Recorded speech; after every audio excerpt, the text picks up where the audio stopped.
Bismillahirrahmanirrahim. Alhamdulillah wassalatu wassalamu ala Rasulillah Nabiyyina Muhammad ibn Abdullah wa ala alihi wa sahbihi wa man walah, amma ba'd. Alhamdulillah, pada hari ini 1 hari bulan 2 2021 kita teruskan pengajian kita dalam tafsir Suratul Hijri. Suratul Hijri bermula daripada ayat 51, iaitulah dengan kisah Nabi Ibrahim AS. Suratul Hijri surah yang ke-15, berada dalam juzuk yang ke-14, tafsir pimpinan Ar-Rahman, muka surat 501.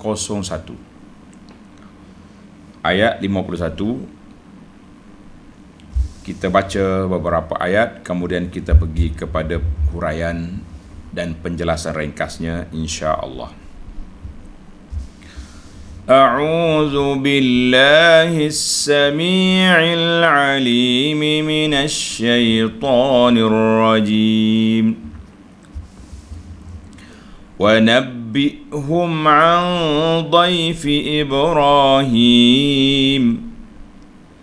إذ دخلوا عليه فقالوا سلاما قال إنا منكم وجلون قالوا لا توجل إنا نبشرك بغلام عليم قال أبشرتموني على أن مسني الكبر فبم تبشرون قالوا بشرناك بالحق فلا تكن من القانطين قال ومن يقنط من رحمة ربه إلا الضالون.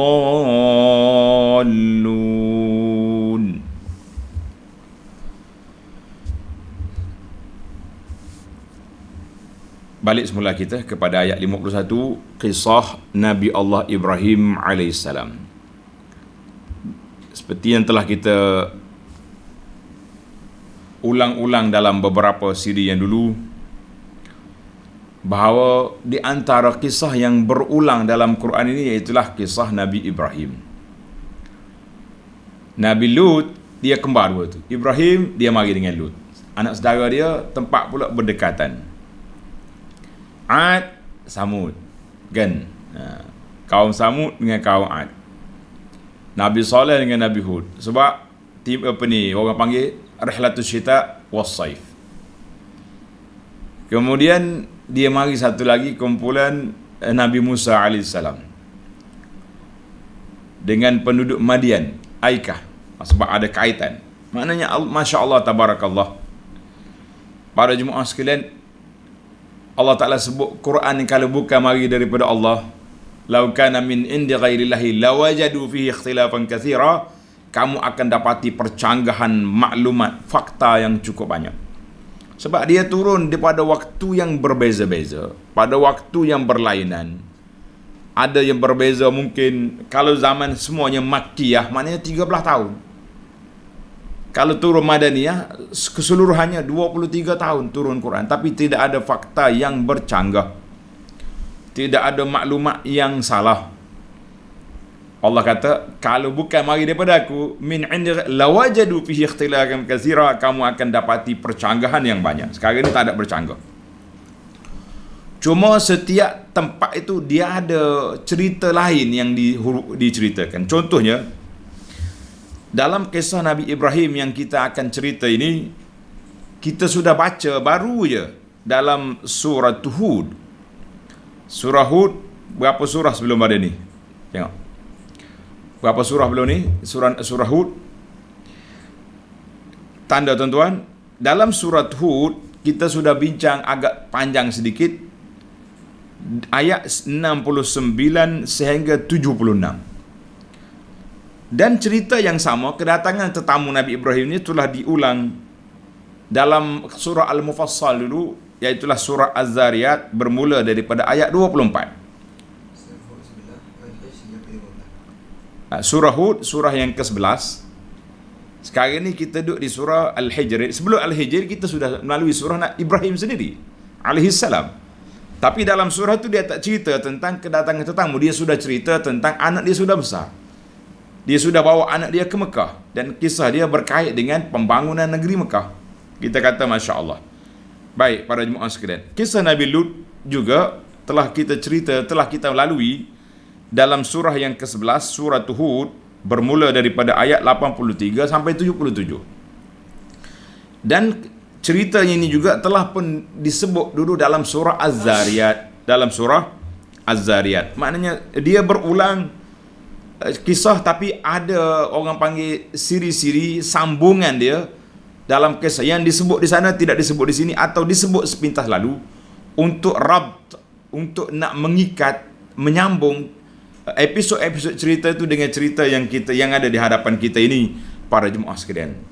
Baik, oleh kerana kisah ini telah pun kita detailkan dalam kisah surah Hud, maka di sini ana baca je, dan ana rasa para pelajar yang mengikuti tafsir kita ni boleh ikut, dan masih ingat lagi peristiwa kedatangan malaikat ke rumah Nabi Ibrahim dengan dihidangkan dengan ajlin samin, dengan anak lembu panggang yang di BBQ yang begitu lazat kan. Baik,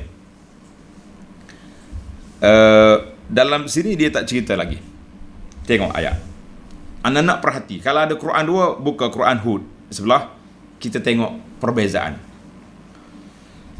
Wa nabbihum 'an dhaifi Ibrahim, dan khabarkanlah kepada mereka. Siapa dia mereka itu? Iaitu ya Muhammad sallallahu alaihi wasallam, kepada puak-puak yang ada dekatmu tu, perihal tetamu Nabi Ibrahim alaihissalam. Dalam ayat ini dia tak sebut dah tamu tu datang macam mana, Ibrahim sediakan makanan, sudah tidak disebut di sini sebab kita sudah sebut dalam surah Hud. إذ دخلوا عليه فقالوا سلاما, tatkala mereka masuk mendapatkannya, lalu memberi salam dengan berkata selamat sejahtera kepada kamu, wahai Ibrahim. Wahai Ibrahim, kan. Ibrahim pun jawab, qala inna minkum wajilun. Ia berkata, sesungguhnya kami berasa takut pada kamu. Syuf, dalam Hud bawa makanan dulu. Ana pun cerita banyak di sana. Kalau ada tetamu datang, jangan tanya nak makan, bawa je apa yang kita ada. Jangan takalluf, susah-susah kan. Apa yang kita ada, bismillah, bil barakah, kata orang. Orang nak kata bil barakah, mana yang kita ada kita makan, kita hidangkan. Sebab dia datang pun bukannya ada temu janji, bukan ada dijemput. Mereka datang terkejut kan, spontan. Ibrahim kata, kami takut pada kamu. Sebab bila dia takut tu, tengok nota di bawah, nota 497. Nabi Ibrahim berkata demikian setelah ia membalas salam yang diucapkan kepadanya, dan setelah ia mengemukakan menghidangkan makanan. Dan Ibrahim melihat mereka tidak menjamah makanan yang dihidangkan kepada mereka. Langsung tangan ta'ala. Macam mana ni? Sebagaimana yang tersebut pada ayat 70 dalam surah Hud. Surah Hud sudah sebut. Tuan-tuan nak detail, undur ke belakang. Rupa-rupanya tetamu Nabi Ibrahim itu ialah malaikat-malaikat yang menyamar diri sebagai manusia. Malaikat mana dia makan? Dia kahwin pun tidak, makan pun tidak, kan? Mereka diutuskan oleh Allah Ta'ala kepadanya untuk menyampaikan berita gembira bahawa ia akan beroleh seorang anak lelaki. Dia akan boleh anak. Jadi tak ada lagi lah cerita di sini tentang hidangan. Langsung Ibrahim kata, aku takut. Maka dalam surah Hud, ana kata, kita sebagai tetamu, kalau kita pergi ke rumah orang, bila dihidangkan makanan, jamahlah sikit. Jamah dah. Ataupun ambillah makan. Walaupun kita dah kenyang, sebagai ta'adduban, beradab dengan tuan rumah yang bersusah payah menyediakan makanan, kita ambil bismillah. Kemudian bolehlah kita nak nyatakan keuzuran bahawa alhamdulillah, terima kasih tuan, Allahumma asqiman saqana wa ta'iman atamana. Kita doakan, saya makan sikit je ni sebab saya ni uzur, diet, tak boleh nak makan banyak, baru je makan tadi. Contohnya, kalau kita nak minta maaf, kita uzur. Tapi kalau kita boleh makan, makan sedikit, makan je lah. Sebagai menghormati tuan rumah dan menggembirakan hati dia. Jangan sampai dia takut. Jangan sampai dia kata, inna minkum wajilun, aku takut ni, tamu apa tak makan ni? Mu ingat aku ni sihir ke? Mu ingat aku ni bomoh ke buat makanan, letak ubat dalam makanan ke macam mana? Kan? Maka itu yang dikatakan adab. Kemudian di sini malaikat terus jawab. Qalu la tawjal inna nubashshiruka bighulamin alim. Mereka menjawab, jangan engkau takut ya Ibrahim, jangan takut. Apa yang nak takutnya, kan? Sebenarnya kami ni bukan orang, kami ni malaikat. Oh, bila malaikat tahu mereka ni bukan manusia, bila Ibrahim tahu mereka ni bukan manusia, tak biasalah, malaikat dia tak makan, tak pelik lah. Kemudian malaikat pula bagi tahu kepada Ibrahim, jangan takut. Sebenarnya kami hendak mengembirakanmu dengan berita bahawa engkau akan beroleh seorang anak laki-laki yang bakal menjadi seorang yang berilmu. Masya Allah, tabarakallah. Ya, orang yang berilmu kan, ghazir, maulud ghazirul ilm, maknanya seorang yang punya ilmu yang luas, bisyari'atil ilahiyah, dengan syariat Allah. Maknanya anak Nabi. Kalau tidak, ilmu biasa-biasa dia tak sebut lagu tu, kan? Anak itu iaitulah Ishaq. Anak ini Ishaq yang kemudiannya menjadi nabi, mendapat ilmu daripada mana? Daripada Allah Azza wa Jalla. Dalam surah Hud, tengok tuan-tuan, ayat 71, wa mar'atuhu qa'imatun fadhahikat. Isteri dia senyum, suka. Fabasyarnaha bi Ishaq. Malaikat kata, puan jangan bimbang, puan akan dapat anak, kan? Ishaq. Lepas Ishaq membeli cucu Yaqub. Masya-Allah, tabarakallah. Kemudian mari Yusuf dalam surah Az-Zariyat ayat 28, wa basyaruhu bi ghulamin alim fa aqbalat imra'atuhu fi sarratin fasakkat wajha wa qalat ajuzun aqim. Itulah yang dikatakan Al-Quran itu yufassir, tafsirul Quran bil Quran. Kalau kita baca ayat-ayat sama-sama ayat Quran pun tak perlu kepada cerita Israiliyat, kita sudah dapat memahami susunan ayat ini. Masya Allah, tabarakallah. Dalam surah As-Saffat ayat 112, wa basyarnahu bi ishaqa nabiyyan minas salihin. Masya Allah. Kemudian barulah Ibrahim respon kepada khabar gembira yang dibawa oleh malaikat. Tengok ayat 54. Qala abashartumuni ala ammassani al-kibaru fabima tubashirun. Nabi Ibrahim berkata, betul ke kamu ni nak menggembirakan aku? Ke saja mari nak main-main je, nak ketawakan aku ni dengan berita yang menggembirakan? Padahal aku telah tua, dan dengan jalan apakah kamu mengembirakan aku? Aku sudah tua, kan? 100 tahun dah umur. Tengok umur, ayat nota 499. Yakni bagi seorang yang telah tua, yang tidak diharap akan beroleh anak, maka berita yang demikian sebenarnya tidaklah mengembirakan, bahkan mencemaskan aku pula. Macam kita jugalah, waktu kita muda-muda dulu, mula-mula kahwin dulu, kalau pergi hospital positif, dua lain keluar dia punya test mengandung, gembira. Kalau zaman sekarang ni kak, masuk Facebook dah, belum balik rumah masuk Facebook, mak dia tahu, dua lain dah, kan? Dua lain ke satu lain, terlupa dah, lama dah tak dapat anak ni. Baik, Tapi kalau sudah tua, kita sudah umur dekat-dekat nak pencet, tiba-tiba jururawat cakap, puan nak dapat anak, agak-agak macam mana? Nak pensan kita dah? Ada. Berebut dengan berambak, bekerja dengan cucu, nanti pak saudara ni. Mana? Nabi Ibrahim kata, qala abashartumuni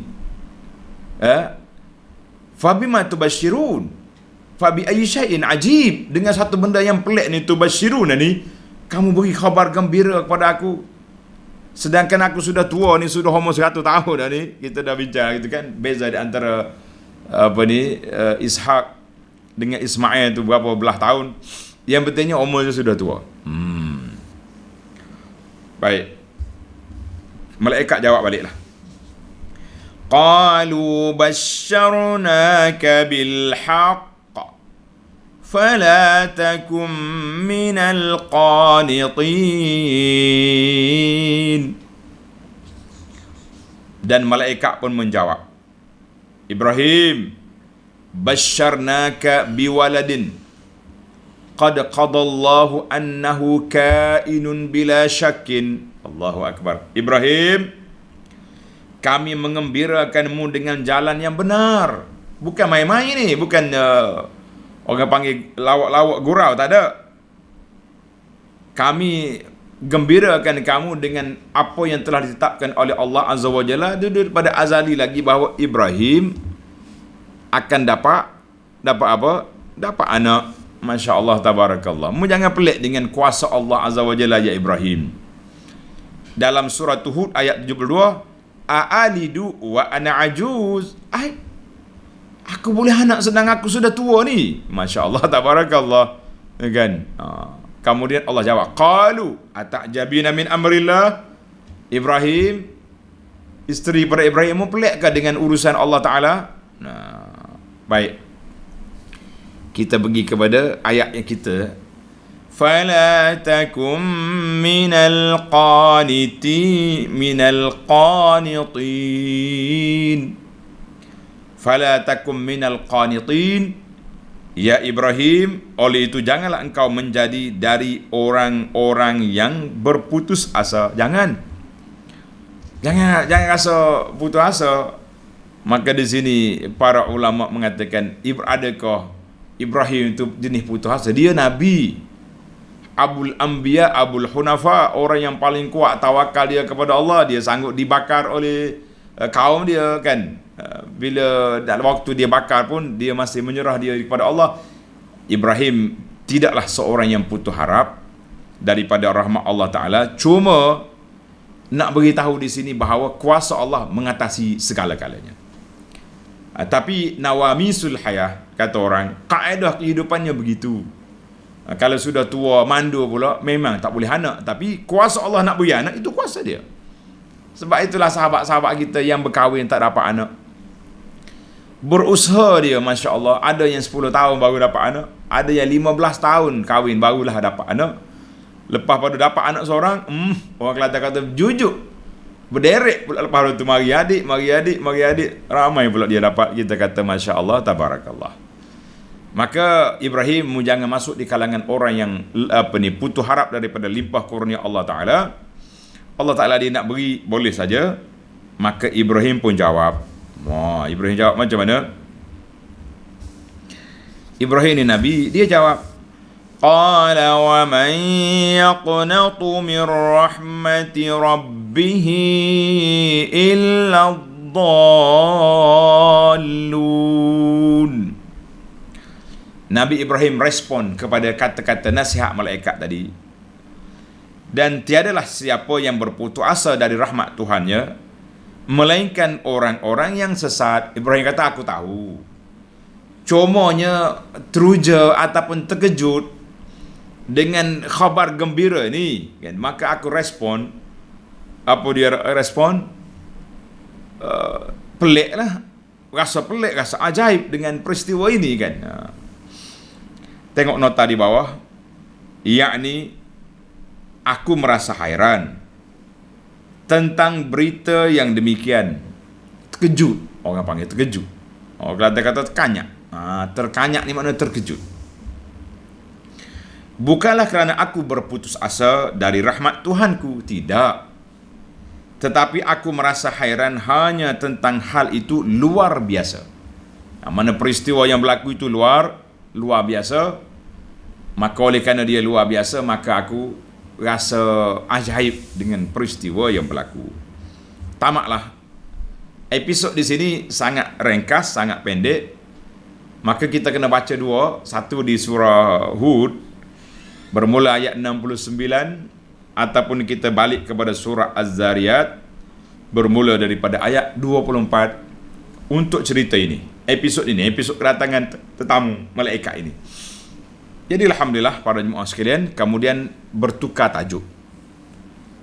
Tukar tajuk pula setelah Ibrahim tenang, malaikat manusia, bukan manusia, malaikat, maka Ibrahim mula bertanya khabar. Tanya khabar kepada para malaikat. Qala fama khatbukum ayyuhal mursalun. Kita pun biasalah, bila kita dah kenal orang, kita pun tahu dah cerita, kita pun tak takut lah kan. Qala fama khatbukum ayyuhal mursalun. Nabi Ibrahim bertanya pula, apa hal kamu wahai utusan Tuhan? Ada lain daripada cerita aku ni, nak dapat anak, apa lagi urusan kamu? Biasanya beli malaikat mari ni ada urusan besar. Maka malaikat pun jawab, qalu inna ursilna ila qaumin mujrimin. Mereka menjawab Ibrahim, sebenarnya kami dalam perjalanan, nahnu fit tariq, kami dalam perjalanan, kami diutuskan kepada suatu kaum yang berdosa untuk membinasakan mereka. Ada lagi tu depan awak tu, ada satu kumpulan manusia yang rusak fitrah, duk main jantan sama jantan, melanggar batasan-batasan kemanusiaan, fitrah manusia, dan mereka tak mau kahwin. Jadi puak-puak ni rusak fitrah, puak-puak yang buat kerusakan di atas muka bumi. Tujuan kami pergi untuk nak membinasakan mereka. Tengok nota 501. Yakni selain daripada datang menyampaikan berita yang menggembirakan Tuhan, kami juga diutus untuk membinasakan suatu kaum yang berdosa, iaitulah kaum Nabi Lut. Nabi Lut ni anak saudara dia, Ibrahim, kan? Maka Ibrahim pun rasa cemas lah. Ibrahim pun rasa cemas. Dia tanya dalam surah lain, Ibrahim kata, tengok dalam surah Az-Zariyat, Ibrahim kata, nak gimana ni? Kamu nak ke mana ni malaikat ni? Qala inna ursilna ila qaumin mujrimin linursila alaihim hijaratan min tin, kan? Kemudian Nabi Ibrahim bimbang, inna fiha luta, jangan main-main, Lut ada kat sana. Maka malaikat jawab, fa akhrajna man kana fiha minal mu'minin. Ibrahim jangan bimbang. Ini dalam surah Az-Zariyat. Jangan bimbang Ibrahim, kami akan keluarkan Lut dan orang-orang yang bersama dia yang beriman. Jangan bimbang, itu urusan kami. Cuma prihatinnya Ibrahim ni, dia bimbang, Lut ada kat sana tu. Malaikat kata jangan bimbang. Fa akhrajna, kami akan keluarkan Lut dengan orang-orang yang beriman. Allahu akbar. Masya-Allah, tabarakallah. Ini kita ni pendakwah kena prihatin kepada orang-orang yang bersama kita, sama ada sama-sama pendakwah ataupun orang-orang yang kita dakwah. Mana jangan tenang selesa yang kita senang tak. Sebab tu anda tengok bila musim hari PKP ni, sebahagian daripada ustaz-ustaz kita yang kerja sepenuh masa dakwah, dia tak ada gaji tetap, dia tidak ada, dia hanya tawakal kepada Allah Ta'ala. Kemudian hasil daripada dia pergi mengajar kuliah, orang bagi duit minyak, duit sumbangan. Jadi musim PKP ni tak ada sampul, tidak ada, nak pergi kuliah pun tak boleh, kuliah online pun tak apa nak jadi contohnya. Jadi alhamdulillah ada di antara pendakwah-pendakwah kita yang prihatin, mereka gerakkan tabung untuk bantu saudara-saudara kita. Kita kata alhamdulillah. Mana Ibrahim begitu mengajar kepada kita erti kerjasama, ingat mengingati, kan. Ibrahim kata ada Lut, kan. Baik. Sesalah kita. Mereka kata illa ala lutin inna lamunajjuhum ajma'in. Dalam ayat ni dia tak sebut lagi kebimbangan Ibrahim. Dalam Az-Zariyat lu sudah sebut. Maka malaikat terus bagi tahu kepada Nabi Ibrahim illa ala lut, melainkan keluarga Nabi Lut yang beriman. Sesungguhnya kami akan menyelamatkan mereka sekaliannya. Jangan bimbang Ibrahim, jangan takut. Semua ada dalam senarai kami. Rumah-rumah mana yang kita nak selamat. Falamma jaa ala lutinil mursalun. Falamma jaa ala lutinil mursalun. Ayat 60 dulu, maaf. Illa ala lutin inna lamunajjuhum ajma'in illa imra'atahu qaddarnaha innaha laminal ghabirin. Kecuali isteri tu. Na'udzubillah. Isteri dalam rumah sendiri tak dengar kata. Kami telah menentukan kami telah tentukan menurut keputusan Tuhan bahawa sesungguhnya ia dari golongan orang-orang yang tinggal menerima kebinasaan. Allahu Akbar. Walaupun dia tu isteri Nabi, tapi dia juga menerima padah yang berat daripada siapa? Daripada ketetapan Allah Azza wa Jalla bahawa dia termasuk di kalangan orang yang dibinasakan. Na'udzubillah lah. Kita minta berlindung dengan Allah Ta'ala daripada keluarga kita tak dengar kata. Keluarga kita yang paling rapat isteri, kan. Manakala kita ustaz, pak imam, isteri tak utuh aurat, benar kita, kan. Baiklah. Kita rengkah-rengkahkan cerita je. Setelah selesai bercakap dengan Ibrahim, para malaikat berangkat ke Qura Sadum. Tengok ayat 61. Ayat 61 ni bermulanya cerita siapa? Cerita Nabi Lut sampai kepada ayat 77. Tuan-tuan perhatilah. Kita akan ambil setakat mana yang kita sempat, insya-Allah. Falamma jaa ala lutinil mursalun. Maka apabila malaikat-malaikat utusan itu datang kepada kaum Nabi Lut. Saudaralah, malaikat pergi pula dengan rupa comel. Laki-laki muda, belia yang cantik. Wak ni, puak-puak kaum Sadum, Qura Sadum ni gila ke laki-laki? Saudaralah. Bila malaikat mari, qala innakum qaumun munkarun. Nabi Lut berkata, sesungguhnya kamu suatu kaum yang tidak dikenali. Siapa ni pemuda-pemuda ni? Subhanallah, nyamari pula ayat. Serta tidak diketahui baiknya kedatangan kamu ini. Tengok 502. Yakni aku tidak kenal kamu dan tidak mengetahui akan sebab-sebab kedatangan kamu. Hok mari ni pemuda-pemuda yang smart, handsome, lawa, comel. Kejutlah Nabi Lut. Puak kapur dia ni pasal je ni. Gila ke laki-laki? Mau mari buat apa ni? Mari mana awak ni tak kenal ni? Nabi Lut pula jadi cemas. Tadi Ibrahim cemas kan? Allahu Akbar. Malaikat pun jawab. Qalu bal ji'naka bima kanu fihi yamtarun. Mereka menjawab, Lut, kedatangan kami bukan untuk mendukacitakanmu. Kami datang bukan nak menyusahkan Tuhan. Bukan nak menyusahkanmu. Jangan takut. Kami ni malaikat. Dia tahu malaikat, ada masalah. Maknanya Lut tahu bahawa kaum dia tak akan sampai kepada nak sentuh malaikat ni. Nak sentuh pemuda-pemuda laki-laki ni tak sampai. Bahkan kami datang kepadamu untuk membawa azab yang mereka ragu-ragukan kebenarannya. Kan puak-puak kapur Sadum ni minta azab Lut. sama ada kamu keluarmu daripada negeri ini ataupun membawa sesuatu kepada kami. Sekarang ini sampailah masa yang mereka minta. Wa atainaka bil haqqi wa inna lasadiqun.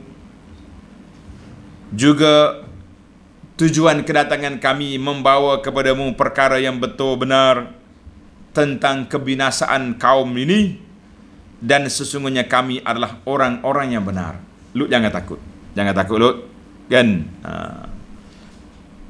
Dalam ayat suratul Hijri yang baru lepas, ayat 8, ma nunazzilul malaikata illa bil haq. Maknanya malaikat tak turun kecuali ada benda benar yang dia nak diutuskan. Maka apa keputusan? Malaikat bagi arahan kepada Nabi Lut.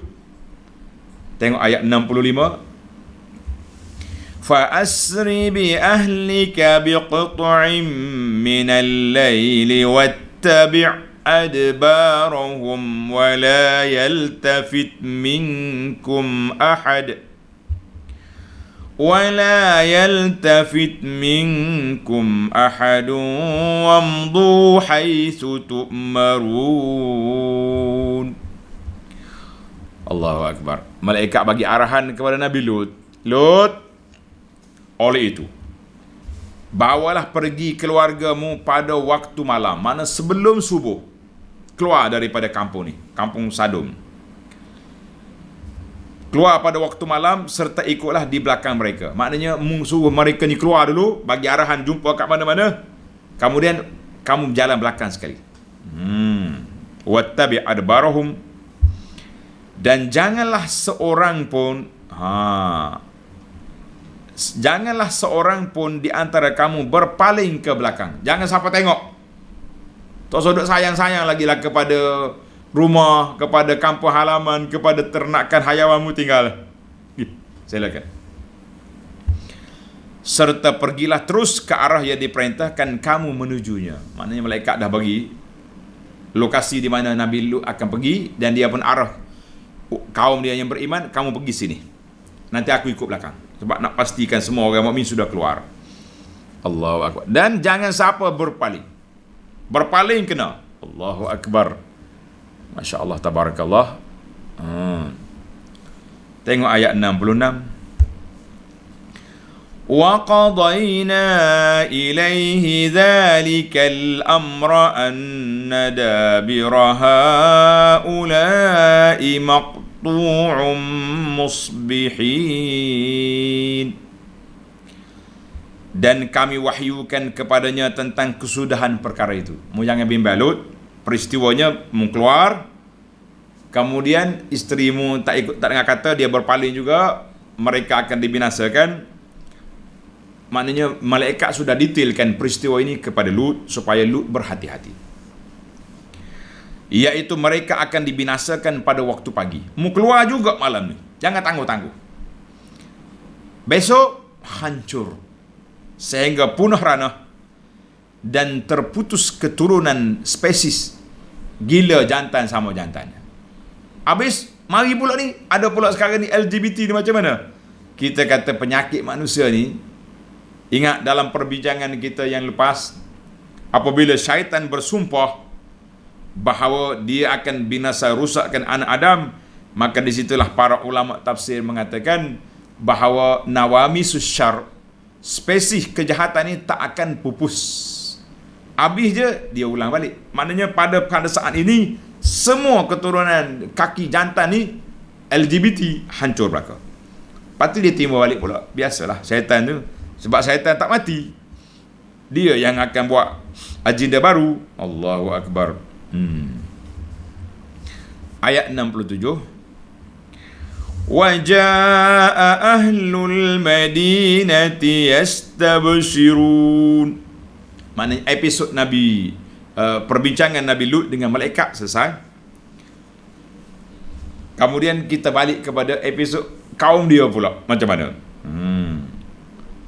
Dan semasa kedatangan mereka, bila dengar kata laki-laki muda ramai di rumah Lut, isteri dia tali barut, kan? Comel-comel rumah Lut ni, cepat Oh, sudahlah. Maka datanglah penduduk bandar itu, yakni Bandar Sadum nama. Qura Bandar Sadum, nama kampung dia. Sekarang ni puak-puak main belakang ni, main jantan dia panggil sodomi kan. Mari daripada Sadum. Berlari mari. Allahu Akbar dengan bergembira. Oi, ramai orang comel tu. Lari. Bila mari duduk bercakap rumah Nabi, depan rumah Nabi Lut, Lut pun kata, qala inna haula'i dhaifi fala tafdahun. Nabi Lut berkata, sungguhnya mereka ini tetamu aku. Jangan malukan saya. Tetamu aku ni. Dan janganlah kamu memberi malu kepadaku. Jangan jatuhkan standard maruah aku. Orang tamu mari orang tak kacau. Wattaqullaha wa la tukhzun. Dan takutlah kamu kepada Allah serta janganlah kamu menghinakan aku. Nak mana Nabi Lut bagi nasihat pada kaum dia. Apa-apa jadi pun dalam begitu gawat, nasihat kena beri. Tazkirah mesti disampaikan. Pengajaran dan ibrah mesti diholorkan. Tengok nota 504. Yakni, janganlah kamu melakukan sebarang perbuatan yang kurang sopan terhadap tetamuku, kerana yang demikian bermakna kamu memberi malu kepadaku dan menghina aku. Tengok, perihal kaum Lut ini telah diceritakan dengan lebih lanjut. Tanda ni para pelajar, kita sudah cerita dalam siri yang lepas, iaitulah dalam ayat 80 sehingga 84 suratul A'raf dan ayat 77 sehingga ayat 83 dalam surat Hud. Sama juga dengan kisah Nabi Ibrahim tadi pun sambung di dalam surat Hud. Akhirnya mereka telah dibinasakan oleh Allah Ta'ala disebabkan perbuatan yang keji. Baik. Apa dia jawab? Jawab pula puak ni, puak LGBT ni. Qalu awalam nanhaka 'anil 'alamin. Mereka menjawab, bukankah kami telah melarangmu jangan menerima sebarang tetamu dari orang ramai untuk memberi perangan, untuk memberi perlindungan kepada mereka? Dia pula marah kepada Lut. Kami dah warning kan, jangan ambil tetamu yang cantik-cantik mana ni. Kamu menyusahkan diri sendiri. Allahu Akbar. Belawai dia. Qala haula'i banati in kuntum fa'ilin. Nabi Lut berkata, di sini ada anak-anak perempuanku. Maknanya ada orang perempuan ramai lah. Pengikut aku ni, rakyat aku, umat aku ni ramai perempuan. Kenapa duk main laki-laki jantan ni? Anak sini bukan anak dia Tino saja, anak dia berapa orang ya, geng-geng LGBT tu ramai. Kan? Kalaulah kamu mahu melakukan secara halal, yakni mahu kahwin, ramai orang perempuan, kenapa sibuk laki-laki? Lut marah lagi. La'amruka innahum lafi sakratihim ya'mahun. Demi umurmu wahai Muhammad sallallahu alaihi wasallam, dia panggil Allah Taala sumpah dengan demi umur Nabi sallallahu alaihi wasallam, innahum lafi sakratihim. Jadi uqsimu bihayatika ya Muhammad, aku bersumpah dengan umurmu ya Muhammad, sesungguhnya mereka membuta tuli. Kaum Lut ni dalam kesesatan, dalam kejahilan, dalam buta tuli, dalam kebingungan. Apa dia? Sakratihim ya'mahun, dalam kemabukan maksiat yang sangat melampau. Orang kalau dah gila ke maksiat, gila ke jantan, tak lalu. Gila sama-sama betina pun tak mau laki-laki. Cuma kadang-kadang kita pelik juga, tak ada apa-apa tak mau kepada suami. Ini pun satu benda ajaib juga ni berlaku ni kan. Sosai tak mau. Ada juga masalah. Allahu Akbar. Baiklah, kita minta selamat dengan Allah Ta'ala daripada segala penyakit-penyakit masyarakat ini. Baiklah, selesailah. Nabi Lut pun dah keluar kan. Nabi Lut pun sudah keluar daripada kampung dia. فأخذتهم الصيحة مشرقين. Akhirnya mereka pun dibinasakan oleh letusan suara yang menggempakan bumi. Wow, bunyi suara kuat ketika matahari terbit pagi esok. Lut dah keluar dah. فَجَعَلْنَا عَالِيَهَا سَافِلَهَا وَأَمْطَرْنَا عَلَيْهِمْ حِجَارَةً مِّن سِجِّيلٍ. Maka kami jadikan negeri kaum Lut itu tunggang balik. Orang panggil terbalik kuih. Maknanya malaikat mari angkat bumi Sadum, kemudian dihujani, tertimbus segala di muka bumi itu, dan kami hujani atasnya dengan batu dari tanah yang dibakar. Mana naik hujan mari, pom, balik bumi. Subhanallah. Tengok ayat 5, nota 507. Kesimpulannya, azab Allah Ta'ala yang telah menimpa kaum Lut meliputi 3 jenis. 3 jenis azab. Yang pertama, dibinasakan dengan letusan suara yang dahsyat. Suara bertepik dulu. Keduanya, menunggang balikkan negeri mereka sehingga tertimbus segala yang ada di muka bumi. Dan yang ketiganya, dihujani dengan batu dari tanah yang dibakar sehingga mereka punah ranah semuanya. Sekarang ni mereka sudah tidak ada kampung, yang adanya laut mati. Wallahu alam, itu laut mati itulah yang dikatakan ni Qura Sadum, tempat di balik bumi. Bumi kampung pun tidak ada, jadi laut mati, tempat orang pergi duduk berenang-berenang sekarang ini. Na'udzubillah.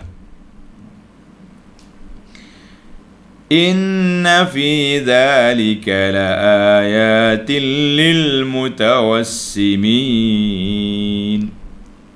Sesungguhnya balasan azab yang demikian itu mengandungi tanda-tanda bagi orang-orang yang kenalkan sesuatu serta memerhati dan memikirkannya.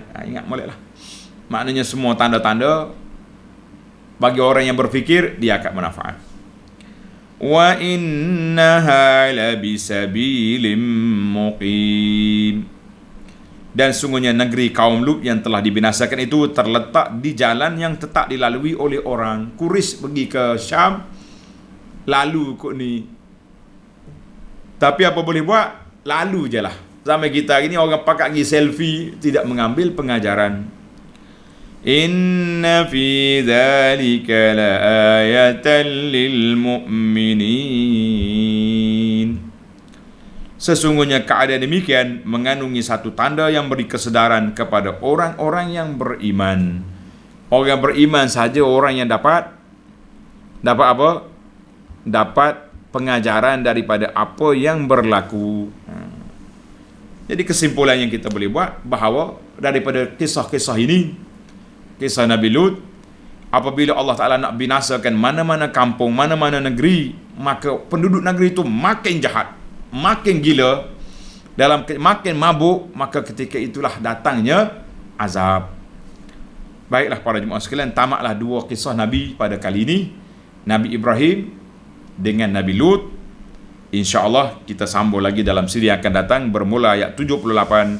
Wa in kana ashabul aikati lazalimin, dalam siri yang berikutnya insyaAllah. Subhanakallahumma wa bihamdika, ashhadu an la ilaha illa anta astaghfiruka wa atubu ilaih. Wa sallallahu ala nabiyyina Muhammad wa ala alihi wa sahbihi ajma'in, walhamdulillahi rabbil alamin. Wassalamu alaikum warahmatullahi wabarakatuh.